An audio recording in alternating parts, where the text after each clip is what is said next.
Alright, this series is a little bit of a highlight, I'm not gonna lie here. We got the Raccoons up against Exodia Light, and, well, guys, this is a loser's bracket match. So, this is a series that most people would have expected to play out in the winner bracket, but we have it here in the loser's bracket, and whichever team wins continues to the loser's bracket final to face off against the Gremlins, and the loser is out of the tournament and takes 4th place. So, this is going to be a wild one. It's going to be a very interesting one. I'm absolutely here for it. This is two teams clashing that had a fantastic track record, that a lot of teams expected to make a big move through the winner bracket. And now they all have their opportunities here. It's also kind of cool to see immediately Orphea banned out, because again, we know that Disciple is a huge Orphea player. Ubi big on Zeratul, so I think eventually he's going to either play him or get banned as well. This is the Eternal Conflict. We are on our final weekend, and we have 1,500 euros for the players up for grabs here. Quick reminder, everybody that is watching this on YouTube right now, take a second and like that video and sub to the channel if you haven't done it yet. Again, it helps to keep heroes alive, because the more views we get on these things, the more people are coming back into the game, and helps the channel to grow, of course, as well. So if you regularly watch here, then take the second, hit that like button and subscribe. Hoga Hanzo claimed quickly on the red team side. We got Blaze as our first pick by Boy over here. And yeah, this should, I mean, unless they're doing some account sharing stuff, this is Fancy Pants. So in the first series that was played today by Exodia Light, they actually played with Cure as he subbed in. I don't think that they are swapping the accounts around, so it seems like Cure only had time for the first series, and now they're playing this one out with Fancy Pants instead. But we get Chromie and we get Johanna as we're heading into Inferno. Genji banned out. And especially with maps like Infernal Shrines, I'm still kind of curious what teams are playing.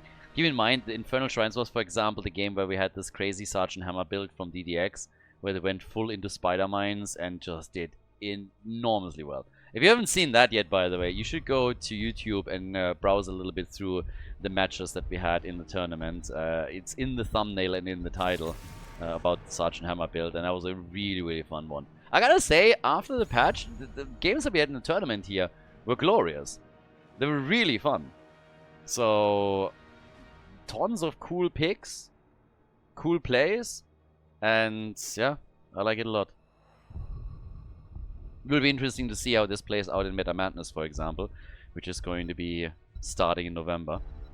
That should really, really break a lot of the non-meta heroes in, and maybe it's going to give one of the teams a few ideas of what they could actually use in a normal tournament as well. So by now we have Rega and Diablo that get locked in for them. Infernal Shrines, you have your lightning shield that can give you a bit more. Diablo just bouncing people into one corner after another and trying, of course, to aim for few stuns. For the blue team, though, final picks, Yasuo, Rhythmal Fury in here, and we get the triple front line, Imperius, Blaze, and Johanna. Okay, so that leaves us with Disciple. Has played a lot of Cassia as well. His Orphea is obviously banned out. So, what's he gonna play? They played a lot of Sylvanas as well on some of the previous games. I'm quite sure if this is really the pick for them right here on Infernal Shrines. But there are options, let's just put it like that. And, ooh, we're getting a triple frontline too, Malthael. I think this is the first time, I might be wrong on this one, but I think this is the first time that we've seen now Malthael in the new patch. On a tournament level. So, not 100% on this, but I think I'm correct. Either way, Infernal Shrines, our first map. This is where it starts off. It's a best of 5 series in the losers bracket of the Eternal Conflict playoffs. Let's go. Exodia Light in blue on the left of the map.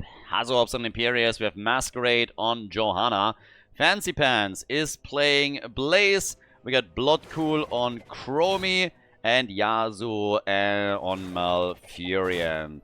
So, over on the right side, we got Disciple on Malthael for the Raccoons. We got Ubi on Hoga, Morenas on Hanzo, Scorch on Rega, and Lopaka on Diablo. Very curious about Malthael's impact here. So, top side, that's where we're currently having Hoga doing his thing. Down at the bottom of the map, again, they are still slowly... I mean, they're just aiming for some structures from the looks of it, right? Usually you have that 5 versus 5 in the middle, but they're splitting out onto the lanes immediately. And the blue team is all alone in the middle. Nobody came out to play. Nobody likes them. Heartbreaking. But 30 seconds in, we have the camp spawning, and that's where the real action then starts. So, it's party time. Let's get this one going. Well, level 1, Time Walker's Pursuit. And we also got the Adrenaline Stim Pack for Blaze. That old juicer. Blaze is honestly, like, if you think about that hero for just a second, this is one of the weirdest heroes ever. Well, careful, is that a kill? No. First of all, he's a prepper. I mean, he has shit stored in that bunker, which is absolutely insanity. That guy is just essentially running around all day and storing toilet paper in there. Everything that you were missing during COVID, he has in his bunker. And then he's clearly an addict. I mean, he's juicing like crazy. His priority talent level 1 is immediately a syringe icon. The only thing that you can go for is you can basically change the flavor, change the color. That's all that we're talking about here. So if Blaze is not highly sus, then I don't know who is. And if he invites you into the bunker, I can absolutely understand that a lot of public games, when Blaze drops a bunker, a lot of the pubby players are just like, no, thank you. Like, maybe in a team environment where you know the guy, you trust him at least a little bit, but would you trust a random guy that invites you into a bunker that you can lock at any moment in time and just like simply lock you in there? Especially if he has that particular flair to him. I wouldn't go into that bunker if you paid me for it. So, totally understandable here. We get the kill against Malthael after all. Just happened a little bit later than I expected it. So, Malthael is gone. The first kill in the game. First blood for the blue team. This should be a pretty cool series. I mean, both of them, again, should be more or less on eye level here. I'm not quite sure what we're going to get as a score, but this is going to be an interesting one to say the least. Lots of big names, obviously, on the side of Exodia Light here. The Raccoons with a really cool track record over the last couple of weeks and months. So, yeah, this should be fun. But then again, with this, we now have at the bottom of the map bit of action here with Disciple once again. Hey, by the way, talking about his builders in general, Fear the Reaper and then straight into throwing shade. Once that we have the shrine fights, I guess he is going to have a bit more impact there. That's exactly where he's going to thrive, especially of course later on. But for now, shrine number 1 is active, top lane. Fighting for the Arcane Punisher in this case. Hazu missing his lunch. And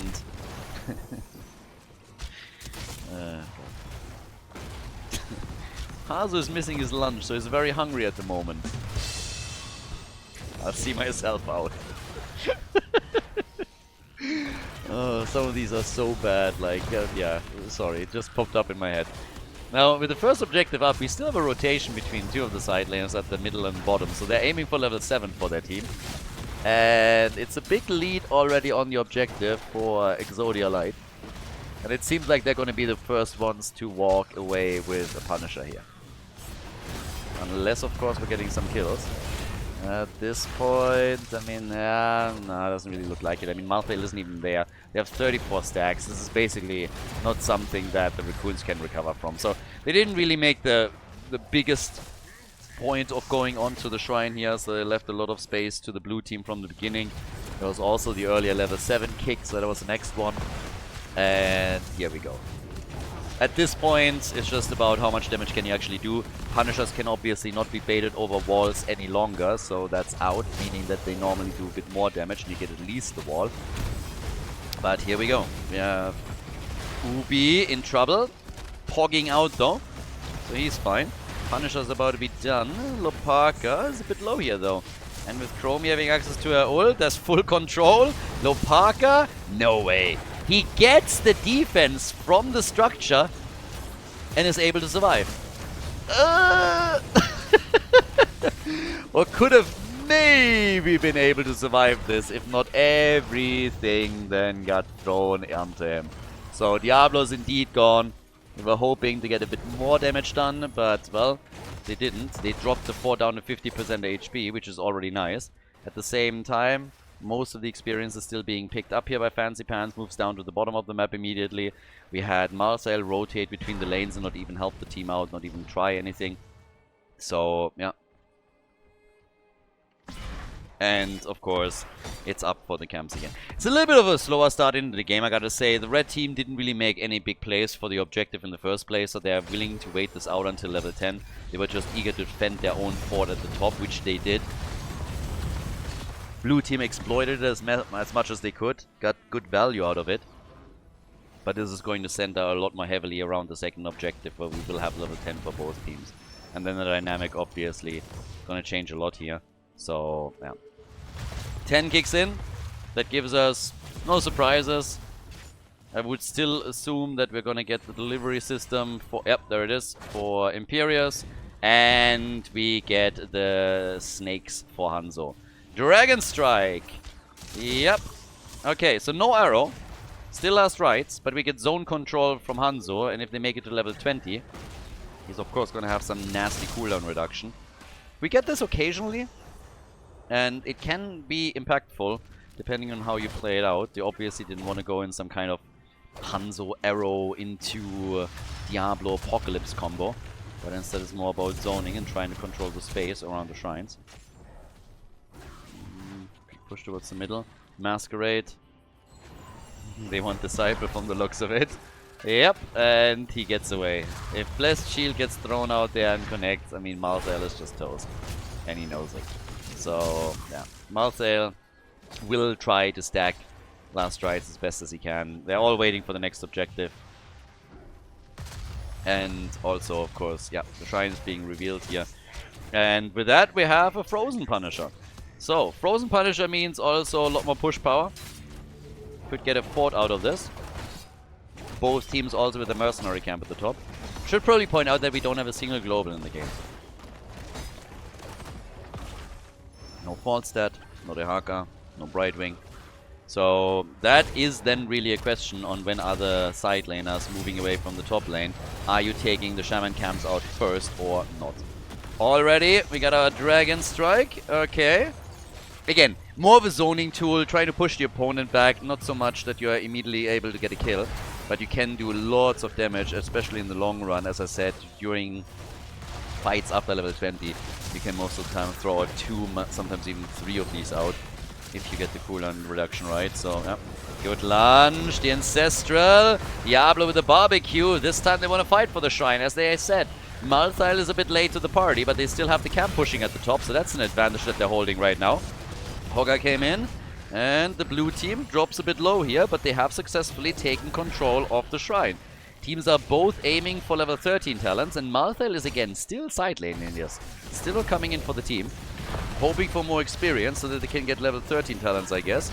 And that talent here has already locked in for Exodia. 27 to 22 stacks on the shrine. Here comes Disciple. They still don't have level 13. Disciple, blessed shield, and he's dead. Killed by Chromie as Hanzo threw out another Dragon Strike. Masquerade is able to move away, and the blue team grabs the Frozen Punisher. They got it. Punisher number 2, and now the chance to maybe even take a fort out. This, then again, that was the one advantage for the Raccoons. Lots of damage at the topside fort, and maybe even the entire thing, because Malthael stayed longer. So it's a little bit of a bittersweet situation, of course. On the one hand, Malthael staying this long at the top lane meant that they had a problem going for the objective. On the other hand, they just got themselves a fort.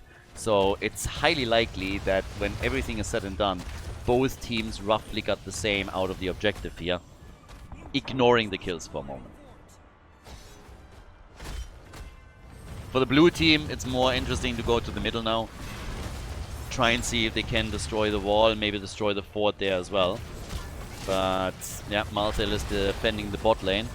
Malthael is just like, he's graduating. He's currently just going for PvE, you know, he's slowly working his way towards the point where he feels comfortable going up against heroes. At this point, it's just more about minions. So he's essentially just like going for the early runs here. You don't want to start him off too aggressively. I like what they've done again with Hanzo. So they secure the camp. Get that quickly. And then at the same time, we're having also Malthael again attack. Diablo coming in, trying to push them out. Blessed Shield. And Malthael jumped away from them. Gets another jet propulsion. Too much CC right now, but the Ancestral keeps him alive. And they're still not done with it. They're still hoping to get some damage and maybe get a final hit in with Last Rites and lock in a kill. But also some really amazing roots that we're getting from Malfurion here. I mean, Yasuo has been absolutely crushing it.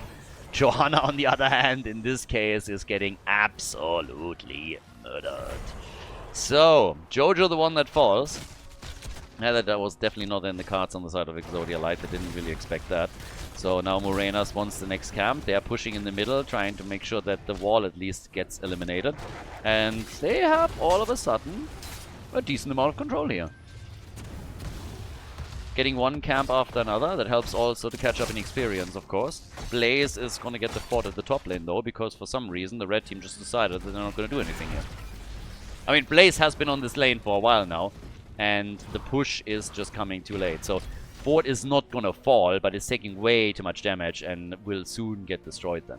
So, down at the bottom of the map, they have a bit of a play with camp and minions. Red team. And, ooh, body blocks against Blaze. Nice. Shockwave. Blaze doesn't have a bunker. Last rites. And he's dead. Lopaka tries to get away and make sure that Chromie doesn't get a kill against him. Oh, Disciple eats this. And eats the next hit too. And is able to jump away and survive. But boy, are both of them low. Both Diablo and Malthael mega low here. And Morenas is again using his ult for zoning. But still, he got a last right hit out of this. They got a kill against Blaze. They got last rights too. Well, the stack. So that's not too bad. 16 on both sides now, which gives us also mortality for Malthael. We got the inevitable end. Every single time that I see this, by the way, it just reminds me of Thanos. I am inevitable. Fantastic line. One of the best lines in the entire movie, to tell you the truth. But yeah, so ever since then, when I read that talent name, it just reminds me of that. Those were the good days, you know? When Marvel didn't suck. Yeah, those were actually amazing days. We had no idea how good we had back then. But well. So, right now, we got still a pretty even game between the teams, as you would expect. But this is objective number 3. Blue team has won 2. Red team didn't get one yet. So, maybe third time's the charm. They're gonna try again, as you can imagine. So, well, with that, here comes the hit against Hanzo, and oh boy, Hanzo dropped his ult there, but he got nearly destroyed. Zoning them out a little bit, Shockwave, and Malfurion, jet propulsion follow-up, bunker, everything is getting popped here. Rega with the Ancestral, here comes the barbecue, as Diablo comes in with a lightning breath and gets big damage out. Masquerade, where's that last rights when you need it? There it is, and it gets the kill. Malthael is dead, but he gets the kill and the stack. They are able to take him down. So, trade and a 4 versus 4 now on the map, and the red team is still ahead by just a couple of minion stacks, but they are ahead right now. No more ults in play outside of Chromie. Blue team is trying to catch up. Hogger needs the big pock now. Spin to win, baby. Diablo is gone, but can they get the objective? Yes, they can. They take it. Rega is on the run. Hogger is getting out easily here. And there's still a camp at the top that they have to deal with. And that is 2 forts destroyed, by the way, now. And the problem, obviously, is... I mean, congratulations, you just got yourself a Punisher. The problem is... it's not gonna do a whole lot. Because all it does is attack the middle a little bit and do damage here, but it's not going to destroy the fort, and the red team is defending. They have taken the lead in experience, though. Which is kind of nice for them. So, they have the experience advantage. Okay. Diablo, by the way, got a little bit unlucky when he died, because he was at 92 stacks. So, if he died just a bit later...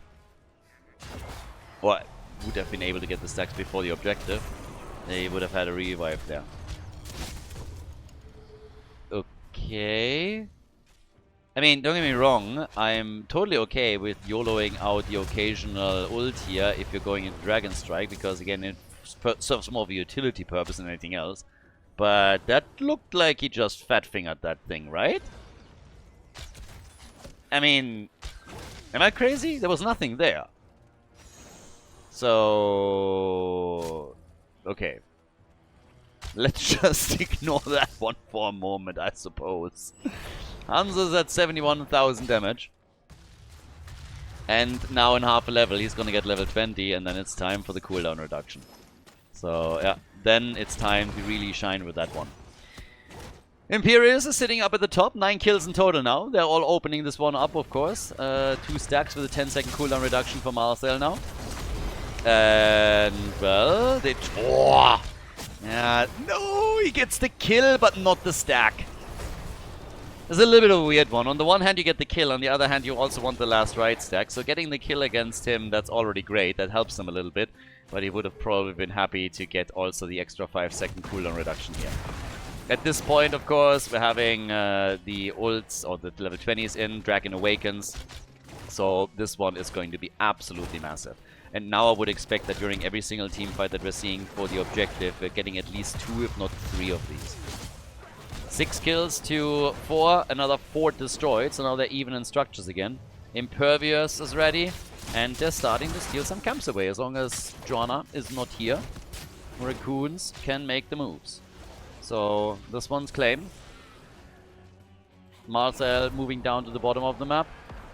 Yeah, just double checking on the traps a little bit here. And also working on the minion wave right away. And for the blue team, now that Jojo is back, the time to wait this out is over. So Masquerade is back to business, and they can go for the objective. Very likely we're going to have the red team with a bit of a lead there.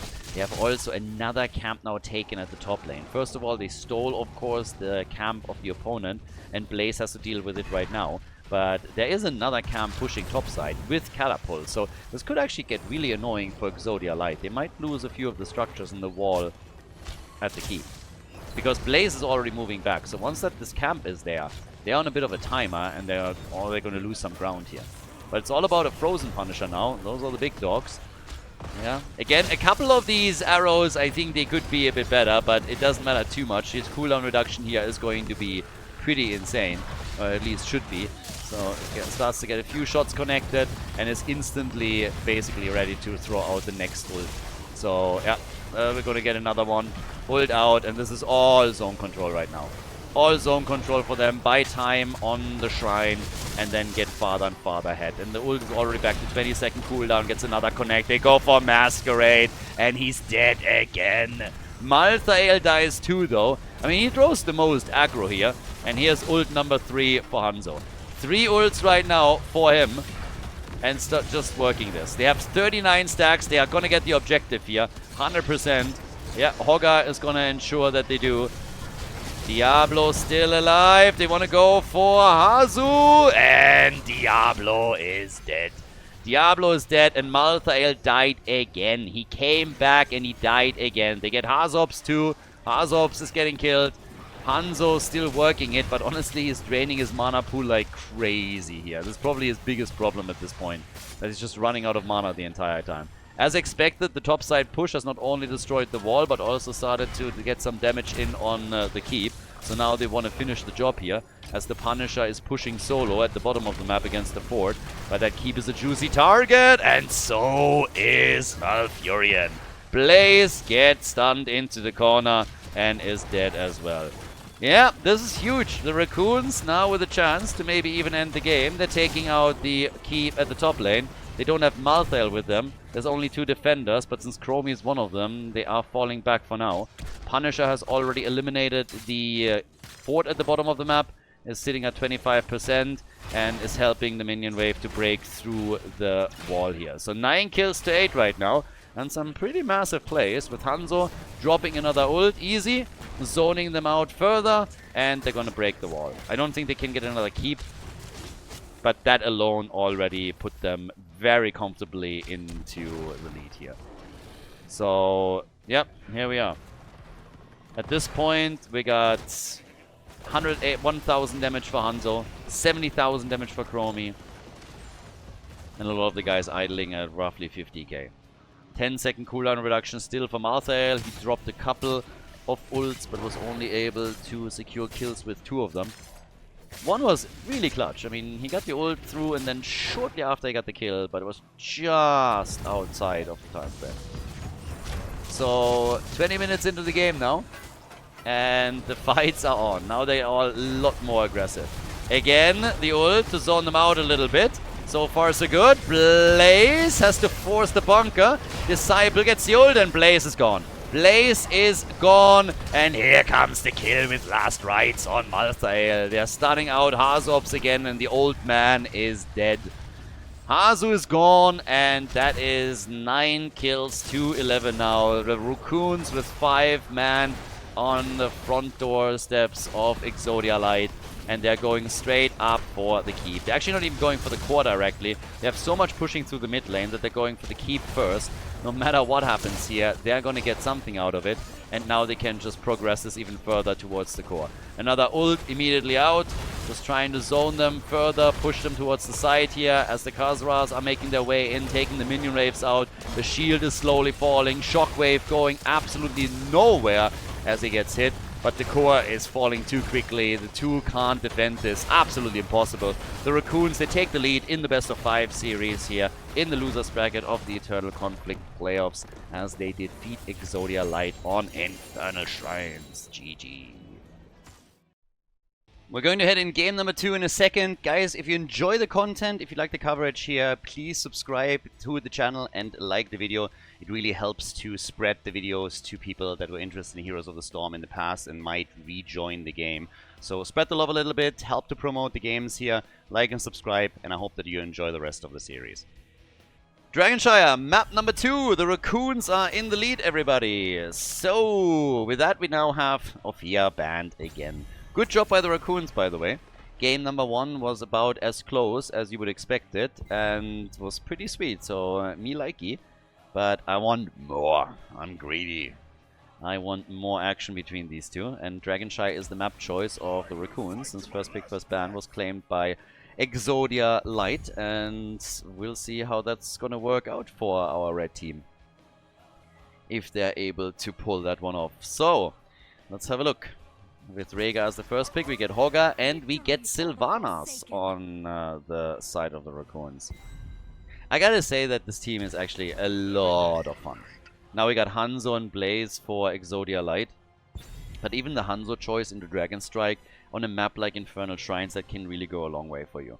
They zoned it well. Some of those were a bit weird, where I was just like, what is he looking at? I would have loved to just see his vision and be like, was there something that he caught?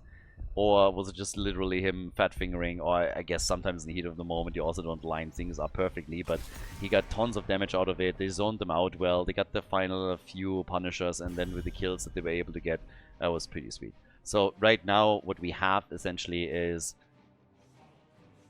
pressure on Exodia Light.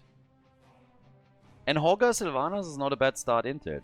With Hogga Diablo, they had a lot of CC in that last fight, and the last map in general, where oftentimes they were just stunning a target out once after another, dropping them into walls and stuff, and that helped them a lot here. So by now we have Chromie also banned. She's the last one to get eliminated.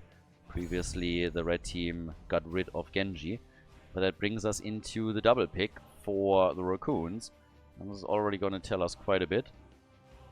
I'm still very much so eyeing Ubi for potential Zeratul picks later down the road.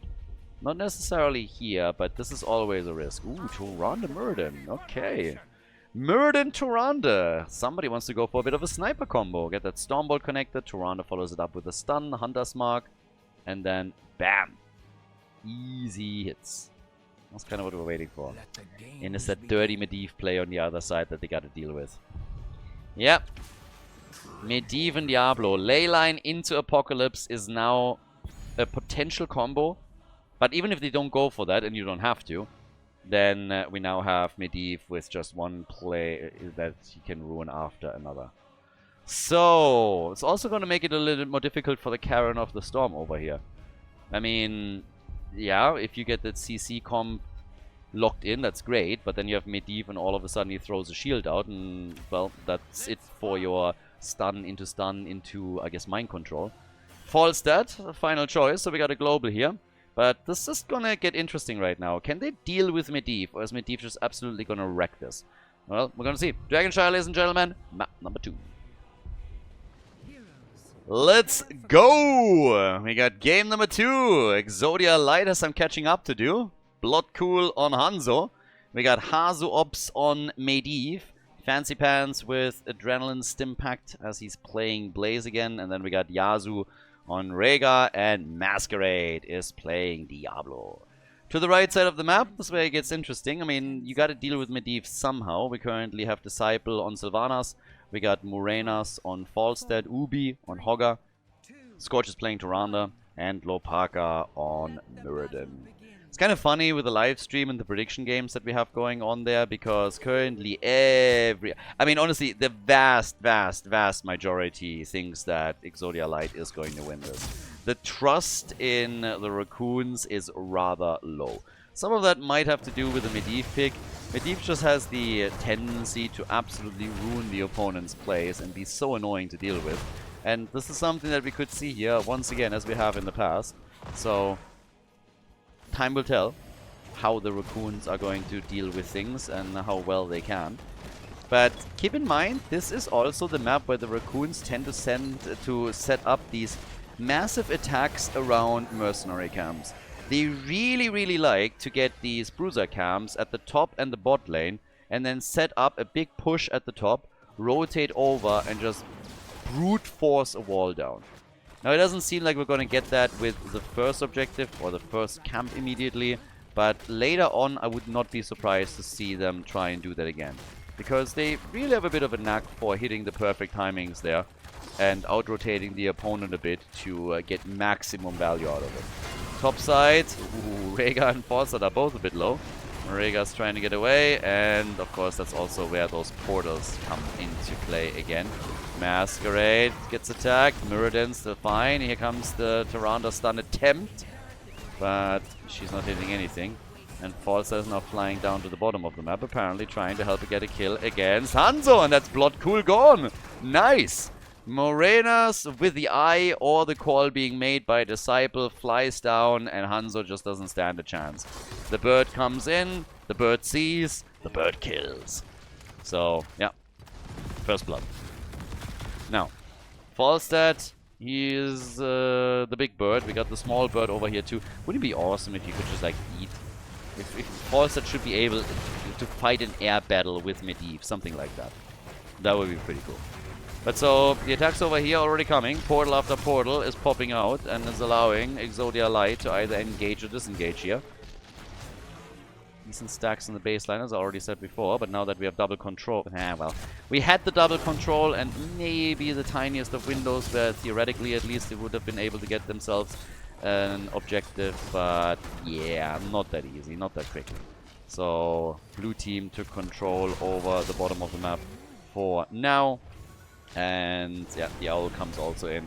Says hello real quickly to everything that gets pushed down here. They are trying to take the bruiser camp this time. Yeah, and here comes the stun on Medivh. Oh, if they can get that kill, that would be glorious. But there's not enough heroes down there. I swear, if they had a few more heroes available, once that they connected that stun, they would have just jumped on the opportunity to take down Medivh and reset his stacks on the baseline. But, well, as it stands, there's a push going on with Hogger at the top. He's all alone there. Blaze has been rotating between the lanes. And Fancy Pants is a bit low here. But the blue team is, of course, now utilizing their own tools at the bottom of the map to try and get that push going.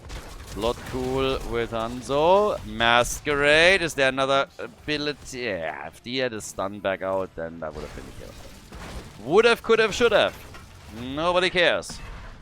Hätte, Fahrradkette. So, 7 is ready. A little bit of a leading experience, which leads to the talent advantage. Hogger going for the big pog here. Easy escape, and Masquerade all of a sudden is in trouble. And with trouble, I mean he's dead. Yeah, Diablo gone. So that was an easy one. They're trying to get the Dragon Knight, and spoiler alert, but they're going to be able to grab one. So the birdie gets the DK, and now the chance to, well, melt a few of those walls, take a couple of these towers out. Down at the bottom of the map, the blue team was eager to get themselves a counter kill, which hasn't really happened yet. And Sylvanas is gone as the push is kicking in. So Sylvanas, yeah, if they can keep her alive and then, you know, push on 2 lanes, one with the Dragon Knight, the other one with Sylvanas, they can get a little bit more in all of this. But right now, that's yeah. The push has at least been shut down a little bit. They're still getting value from the dragon, don't get me wrong. As long as you play around the dragon's breath alone, you're going to get value against these minion waves and structures. But it would of course been nice for them to go for a dual push and try and maximize this even more. But, yeah, bit of a punt coming in. 2 kills to 2 by now, even experience, and the quest completed for Medivh. So he's pretty happy with this. 5 minutes in. Solid. Nicely done. And quest complete! Time to feed. To be fair, he didn't die. But he was close. It's always the same with the timing there. So, yeah. Now, in the meantime, we have level 10. And that gives us mind control, so even more CC. And he gets instantly thrown out here. So either Disciple really said, okay, I'm going to play this one safe so that nobody steals the camp, or he just fat-fingered his button.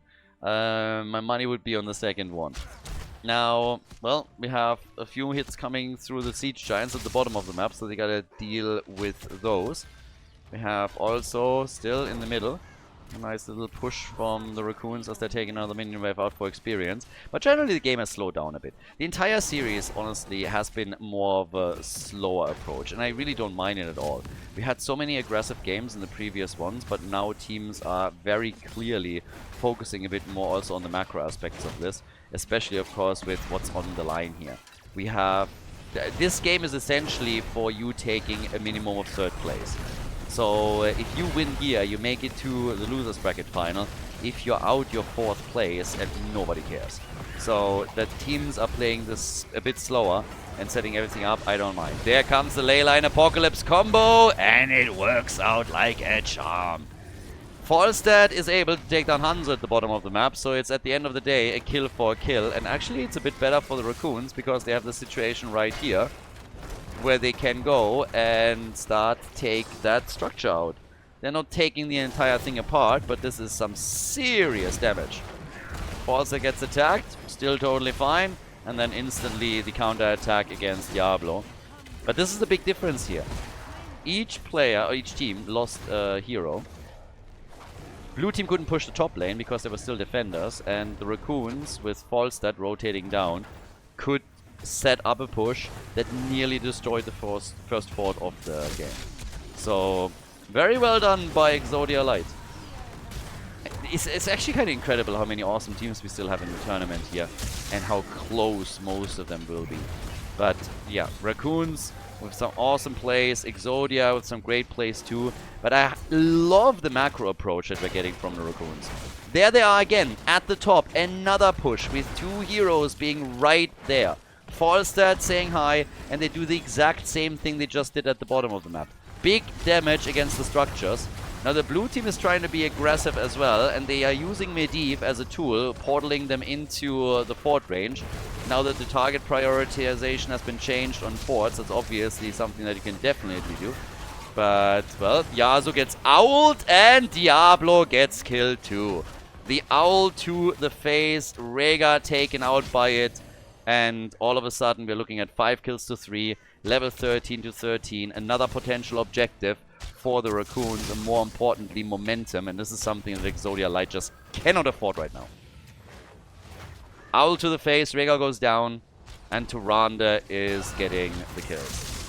So, yeah, some pretty awesome plays, and now another stun, and Masquerade is gonna die here. There's no way they're saving Diablo. Diablo goes down, it's pretty much worst case scenario here. This is a Dragon Knight, this is pushes happening all over the map right now. More and more experience for the teams too. And yeah, this is getting pretty crazy. So at this point, they go, they go for Blaze, nearly get a kill there. Not quite able to pull that off. Muradin was looking to flank. Topside fort has now fallen, by the way. Dragonite is taking the one in the mid lane apart. So while Hogger eliminated the top lane, Dragonite was busy in the middle and the rest of the team is looking at the bottom of the map. And for Exodia Light, this is looking tricky. They lose Hanzo again. Stun after stun. And that's the end of the bot lane fort. So just now with those little few what was that? 1.5 minutes? 1.5 minutes and they are able to take 3 forts out and get even more kills and extend their lead in experience to 1.5 levels. That's what we just saw there. Great plays by the Raccoons, exploiting every single weakness that they can find. And Tyrande is making some massive plays. Scorch died twice. Tyrande is vulnerable. He died twice. But he was also able to get a lot of stuns connected. They had the CC chains going. Had some fantastic owls that had impact. And has this Hunter's Mark, of course, too. Sylvanas misses the mind control. But they are in the driver's seat here. And they have the level 16 talent advantage, of course, as well. That gives us also Celestial Attunement. So that's a pretty big one. And they're just continuing to steal things away from the opponent. Get the next camp. Bridge of Death at the top, even being approached. A little bit more possession from Disciple. And, yeah, not much more that they can get out of the level 16 talent advantage just yet. So, Falstad down at the bottom of the map. And, well, trying to take a couple of those side walls out. Limit the vision even further. And talking about vision, Hazorps obviously is going to provide a lot with Medivh. Tries to set a portal up so that Falstad can be ganged up on. That didn't work out. But both of the teams are just playing with the tools that they have. You get the Owl, for example, traveling cross-map over and over again. I think if you have an Owl that hits Medivh in this form, he should die. Or at least get dropped out of the Raven form. Wouldn't that be cool? Come on, guys. That's an amazing idea. If Tyrande owls the Medivh Raven, he should drop out of Raven form and lose 50% of its HP. Something like that. Leyline into Apoc. Not too much, but they're going for Tyrande again in the back. Hanzo with an arrow connect. Interrupt on Hogger's ult. Hogger's trying to get away here. Ubi. And Poc, baby. Not enough. No. But while this happens, They're always all over the place. They're always setting up another play, making another move somewhere else on the map. Now, this isn't necessarily gonna win you a game. But it's, first of all, mega annoying to play against. And second of all, if you play this well and you don't make a lot of mistakes, you can win games like this very, very much. All that has to happen is for the blue team to misjudge the situation once or twice. So, yep, and all of a sudden, you know, they're, for example, a keep down or so. Ancestral, Muradin jumping out again. Hogger could have escaped earlier too, if not for the interrupt on his ult. Blaze is now going for the Dragonite, by the way. Falstad, I mean, okay, so they give the DK out from the looks of it. I was just about to say, Falstad could have flown into the middle, maybe. But the Dragonite is taken by Exodia Light, and Tyrande is gone. Okay, so this is where the blue team is now starting to get this going again. Yeah. This is actually really nice. Exodia is a level behind, so this situation is allowing them to potentially reclaim some of that XP that they lost earlier, get ahead and, well, not ahead, but like reclaim some of the structures as well. Oh, Yasuo, there's the Apoc! Ooh, both frontliners in trouble. And then the defense mechanic kicks in to save Murder at least. But both of these forts are lost. So massive impact from the first objective that Exodia Light takes. Huge impact. And this is of course the chance. I mean, this is the moment where they can really bring this game back. Falstad still pushing a little bit. Technically could fly. I want Falstad again with Epic Mount. We've seen it before from them. I would love to see Epic Mount here. Why Wind Tunnel? You've been playing this macro game the entire time. Why not continue? Falstad is already moving to the top, and there it is. Epic mount for Morenas. They're going to try and play around them as best as they can. Move to the lanes, play this out. Falstad jumping down to the rest of the team. Looks for the Gust, gets it, but also a little bit in trouble here. That Gust didn't quite as much as they wanted. The keep at the top lane, by the way, might be under siege from Exodia Light. And Falstad could technically try and fly up there and enhance that push even further. So once that he has it back, there's a chance. I guess it's a bit too late. There's 2 catapults. One is already on the keep, so they're losing some damage here. But yeah, those are those moves that they can technically try and make. Keep is opened up. Catapults are starting to attack. They're taking more siege giants. The map again in the hands of the raccoons. And a tricky situation for Exodia Light. So, next camp about to be attacked. No level 20 for Exodia, by the way. So, they are playing this very slow for a reason. They need Storm Talons first. Falstad is already moving away as updraft. That allows him easily to escape here. Lopaka had his back, though. Jumped straight in and was ready to engage with the Storm Bolt. Falstad down to the bottom of the map. And Bloodcool gets instantly attacked here and has to retreat a bit. So Falstad comes in, can maybe get another hit over here. Waits this out as the team goes for the Bridge of Death. Apocalypse! Yeah, and not enough. Portal is still there. They're still trying to get the kill. And with a few wall stuns, they might be able to make that work. But Falstad is at the bottom of the map. It's a 5 versus 4 here. And here comes the birdie. So, yep, flies back up. And maybe a little bit too deep. Morenas has to be careful where he flies. They're doing well here. Nearly get a kill on Medivh. Oh, they might still be getting a kill. But they gotta be super careful with how deep Falstad engages in these situations. Ancestral, that was important. That was a good one too. Lots of heals there. They gotta retreat and yeah, they're still fine. But you look at the minimap and you can really see how much they're pushing this out. Falstad playing around with Epic Mount is helping. Next objective is up. That creates even more spaces on the map that you need to keep an eye on. So you might be making a play for one of the shrines, but if your opponent sees a good lane to push with Falstad, then well, that's that. So yeah, the birdie takes the top lane. Owl at the bottom, checks the camp, sees it. And can now push the top even further for the keep. Is anybody hearthing back? Nobody's going back. Nobody's going back. If they realize that, Falstad goes for it. Nobody's heading back. Falstad is getting value. This is value. Falstad is getting keep value. Somebody has to go back. Yeah, boy is doing it. Rhaegar dies. Now they go for Hanzo. It's a disaster. They're losing too much on too many lanes. Look at this. Falstad is back. Easy damage at the top keep. They take 2 of the opponent's heroes out. That's 50% of the keep HP gone. And they're going for the Dragon Knight too. Too many things that Exodia Light has to pay attention to, and it's not working out. Hazops gets killed in the middle and kicked around a little bit, desecrating the corpse on top of everything else as well. 10 kills to 5 right now, and only 2 defenders standing for Exodia Light. The Raccoons with some absolute stellar plays today. Really just wrecking Exodia Light. Outplaying Blaze in that situation, and essentially the entire team. What a fantastic performance from the Raccoons in this series so far.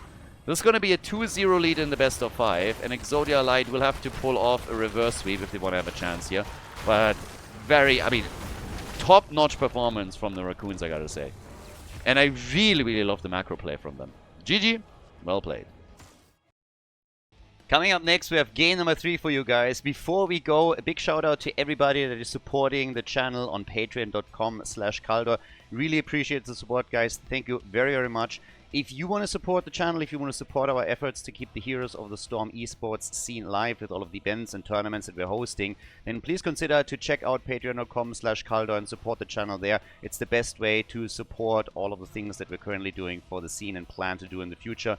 With that being said, enjoy the next game of the series. Well, it's a 2-0. Exodia Light needs a reverse sweep in order to stay in the tournament, whereas the Raccoons have done a pretty amazing job so far. The way that Falstad was just splitting the map the entire time and putting macro pressure onto the blue team was too much for them to handle, and they just weren't able to deal with it. So now, on top of that, obviously the team fights also went eventually the way of the Raccoons. So now they have a 2-0 advantage. Even with everything that we've seen, that doesn't change the fact that Exodia came in and said, you know what, we're still banning off here. She's still going to be banned because it's too much to allow Disciple to play the hero. Now, quick reminder, this is actually the map where Ubi played a lot of Zeratul. So if Zeratul isn't getting banned, there is a chance that we're getting a Zeratul pick for the Raccoons. What they're going to do first is they're going to pick a side laner with Ubi. And then if Zeratul is viable for them in the composition that they want to play against what we're getting from Exodia, they might pick Zeratul then last and just like swap the heroes out and let Disciple play the other side laner. Hogger is in. So we're starting with Hogger. Great hero for Ubi, but something that also Disciple can play. Rhaegar, Blaze as a starting point for Exodia Light. But it is going to be more than a little bit interesting on what we're going to get here. So, yeah. Very, very intrigued to see what this is going to end up with. Because on the one hand, I would really not put it past Exodia Light to go for a full reverse sweep here. It would not shock me in the slightest. But it's still a tall order, and I have to admit that the way that the Raccoons played the last couple of games was pretty impressive. Masquerade now with the Nubarak. Again, with the Nubarak you can kind of cheese the objective a little bit. You also have an easier time diving on opponents that are trying to stay near forts or keeps. Because once that you spawn your beetles, the fort or the keep is going to prioritize the beetles and not the heroes that are attacking. So you can dive even more aggressively with this. Medivh hasn't worked out for Exodia Light on the last map. Now Malfurion gets banned. With the Anubarak engage, Malfurion is a very common follow-up to get the root. And then you have Blaze with jet propulsion, so you can really go for those CCs.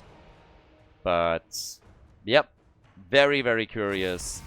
And there's the Zeratul ban. It doesn't really surprise. Again, if I'm coming in here and telling you, okay, this is going to be a thing, then you can bet that Exodia Light looked obviously at all of these games too and came to the same conclusion. So, yeah, Zeratul is not something that they want to deal with. Fine. Ubi has been playing a lot of Hogger. Totally okay. Opens up Disciple for another pick. And, well, we're getting Mirrodin again and Sylvanas. I'm detecting a little bit of a theme here, I gotta say. I mean, the Sylvanas plays that they've now showcased, that is a staple for them. And I would also not really be too shocked to see them go into a Falstad pick again. Let's just be clear here. So you could very well go for Falstad once more. It's a big map. Can get a lot of advantages by using the globals again. Genji, Karazim. Okay, I mean, they are really diving. Look at this. Look at this lineup. They can dive with most of these heroes and really collapse onto structures, heroes, and try to get quick kills with a 7-sided strike as well. Alright, Shimada brothers, Blaze, Anubarak, and Karazim. And here comes Ural. Triple frontline. 3 melees now. Aldrich pass. Match point number 1 for the Raccoons. Ladies and gentlemen, let's go. Match point number 1. Game 3 of this best of 5 series. Exodia Light in blue on the left with Hazorps on Hanzo. Genji played by Bloodcool. The Shimadas united again as we have Yasuo and Karazim, Masquerade on Anubarak, and Fancy Pants on Blaze. On the right side of the map, the Raccoons with the 2-0 lead. Disciple on Urel. We have Scorch on Rhaegar, Morenas and Sylvanas. Ubi's playing Hogger, and Lopaka on Murderdin. So, looking in Dwarf block on level 1. Karazim at this point, as usual, with Iron Fists. I sometimes really have to stress this again. If you're watching this right now, maybe you're late edition Years of the Storm, I don't know. But if you're playing Karazim and you're picking anything else but Iron Fist on level 1, you're doing it wrong. It's just simply the truth of the matter. Like, there are people that are still these days surprised when Karazim picks Iron Fist and are like, oh my god! Like, why are you not... Why? This has been the standard talents for... I mean, by now, what is it? 10 years? Nearly? Roughly. Ever since HEC. Basically, since Karazim was introduced. People experimented with some other stuff initially, but yeah, this is the way to go. So, just as a bit of a PSA out there, in case that some people aren't aware of it. Anubarak goes Beatles. Shocking, I know. We already talked a bit about the advantages of playing Anubarak on Alt-Rec Pass, and just generally playing Anubarak after the recent patch, since it obviously allows you for a lot of cool moves when you're trying to dive. But first of all, you also have to get that momentum in order to dive. And well, we have a kill at the top with Ubi losing out to Genji, and that's a solo kill on the lane. So very nicely done, and a good start for the blue team to start their reverse sweep comeback. Rega gets also killed, and Muradin might follow, and there we go. Triple kill, baby. It's a triple, and an easy one at that. So that's 3 kills to 0. That's about as good as it gets when we're talking about starts into a game where you know you have to win. So, very, very nice start for them. Heroes are already back, but this of course gave them a massive opportunity in the middle of the map to trigger the Inspire buff on their minion wave and get mad damage out. Sylvana's nearly dead too, jumps in, out. They're trying to go for Anubarak, and Masquerade gets murdered. So the Raccoons are not easily intimidated, we definitely know that. They lose 3 heroes, they have a rough time, and then the first thing that happens is that they just jump in, defend as best as they can, and take out Anubarak. So he's gone, and they're trying to counterbalance the push in the middle with Sylvanas. They have their own Inspire buff on the minions, and this is even damaging the fort itself. Not a lot, but hey, every little bit matters. So they're definitely not just gonna roll over and give a map or two to Exodia Light. That's just not gonna happen. So for now, we have down at the bottom Disciple heading back, needs some mana here. Anubarak sitting over in the bush, also of course trying to go for a little bit of a trap if he can. We get the Spirit Ally for Karazim, and Anubarak with the bed of barbs. As Muradin is the first one to kind of sneak around the prisoner camp a bit. Top side, Genji defending. And yeah, we're off to the races. So the Sylvanas push attempts, this is something to keep an eye on. Keep in mind we have a triple front line on the side of the Raccoons. So they have a much more tanky lineup than what we're seeing from Exodia Light, who are playing the more traditional tank bruiser combo at the front. Ubi, yeah, he probably wants his revenge against Genji, at least eventually. Losing that 1v1 at the top lane set them back and initiated the entire kill chain that Exodia Light unleashed. So that was a bit weird. Stun into stun, and ooh, protected by the way.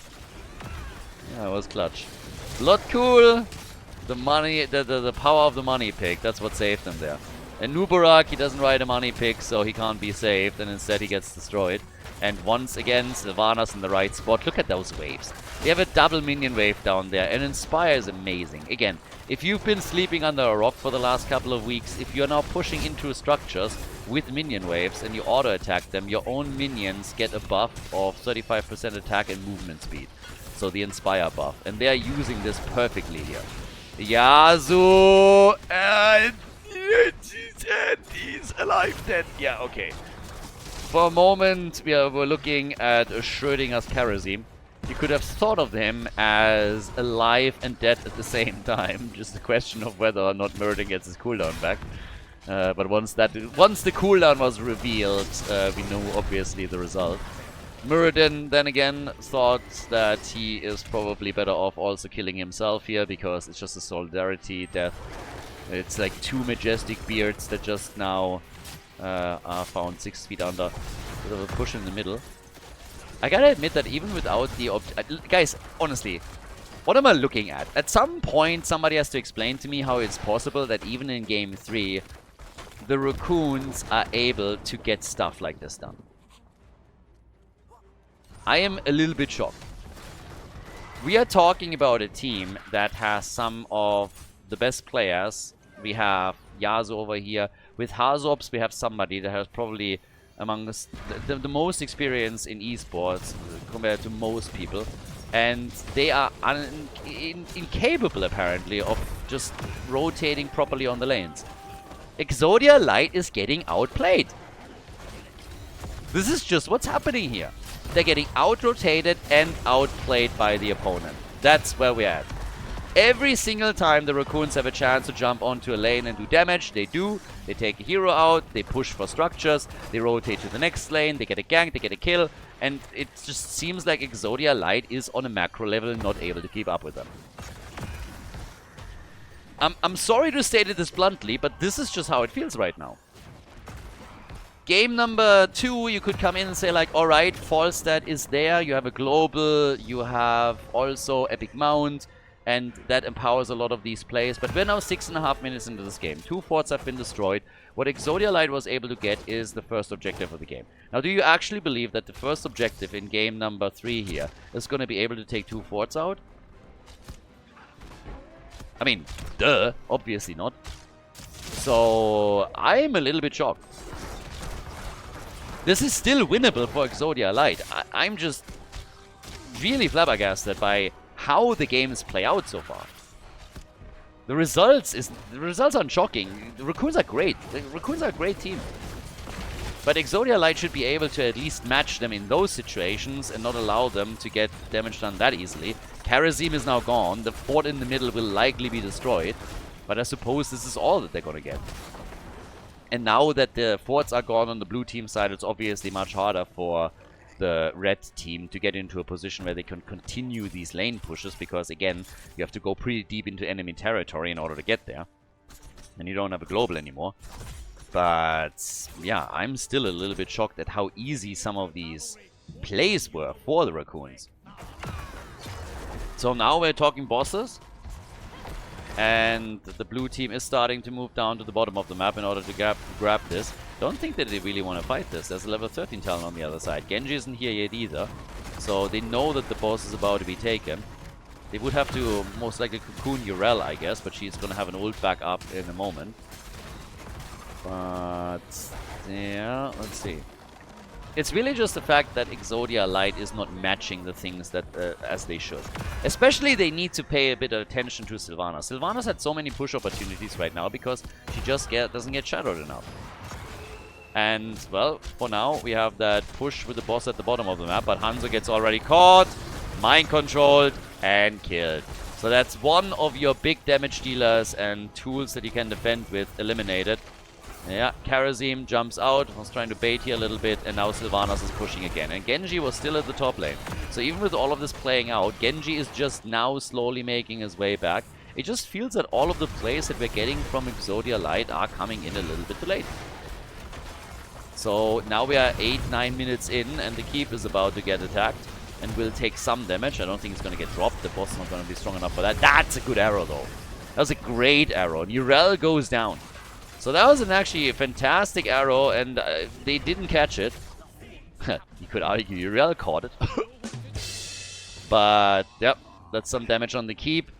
Forts open up. Objective is, of course, back up on the map too, and will be live in 17 seconds. But, well, let's see if maybe now Exodia Light stabilized a bit. They have a very aggressive lineup. I mean, the entire lineup is essentially drafted to engage. They want to be the ones to push. They want to have the initiative here. You jump in with Karazim, Nuburak, you have your 7-sided strike, Hanzo can follow that up with an arrow, Genji is swift striking in, Blaze with a jet propulsion, massive aggression, focus onto a single target, get the CC chain going. That's what they're playing for here. They're level behind now though. 25,000 damage for Hanzo, 25,000 damage for Sylvanas. Both of them tied. And then after that you have Genji coming in with big damage for the blue team. Whereas on the Raccoon side, there's not really another damage dealer. So it's mostly Sylvanas damage that we're talking about here. But that triple frontline has been working for them. And they're buying themselves some time for level 16 talents to arrive. And then they can go for the objective, which is exactly what we're seeing right now. A little bit too early, trying to push this quickly. Okay, Cocoon on Sylvanas. Yep, they saved that. Try and get a kill here. Big arrow. No follow-up, but big arrow, and that brought them back to safety. So that one was actually quite nice. But now they should be able to grab that objective. Now, to be fair, we also have over here. Okay, the camp is going to get eliminated by the towers. So for that could have been a problem. Nice interrupts here. I mean, Fancy Pants is just interrupting this time and time again.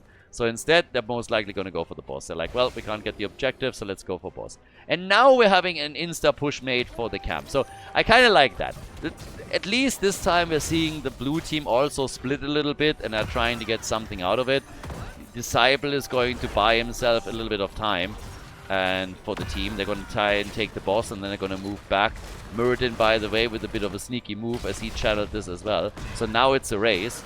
Urel gets the Ancestral. This is actually really interesting. We have both camps channeled at the same time, and the blue team is just trying to grab this first, but they are starting to run out of ground. The boss is taken, and now it's a 5 versus 5. Mind control onto Nubarak, and he dies.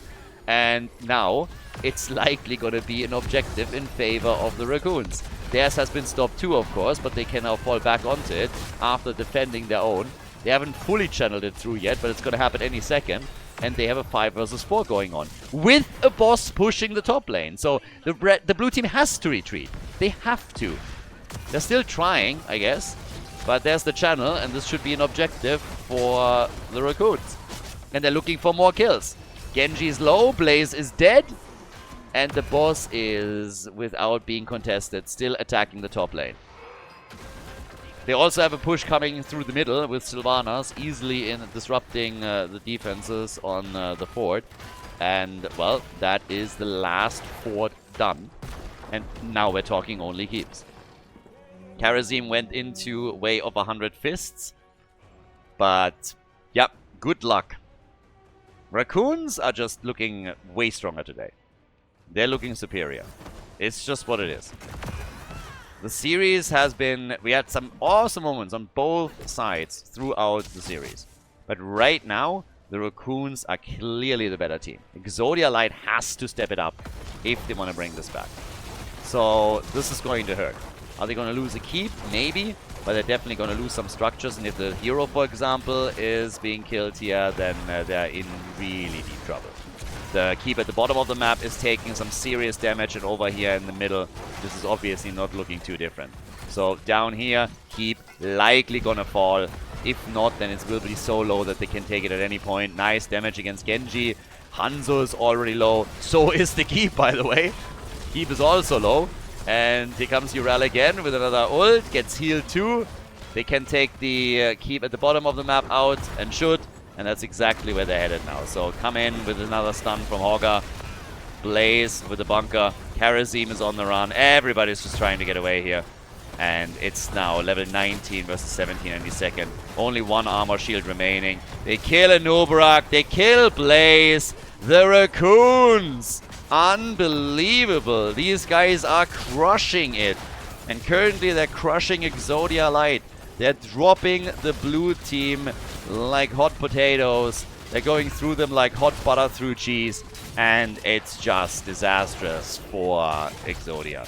Nicely done. Raccoons, honestly, really impressive. Really impressive series.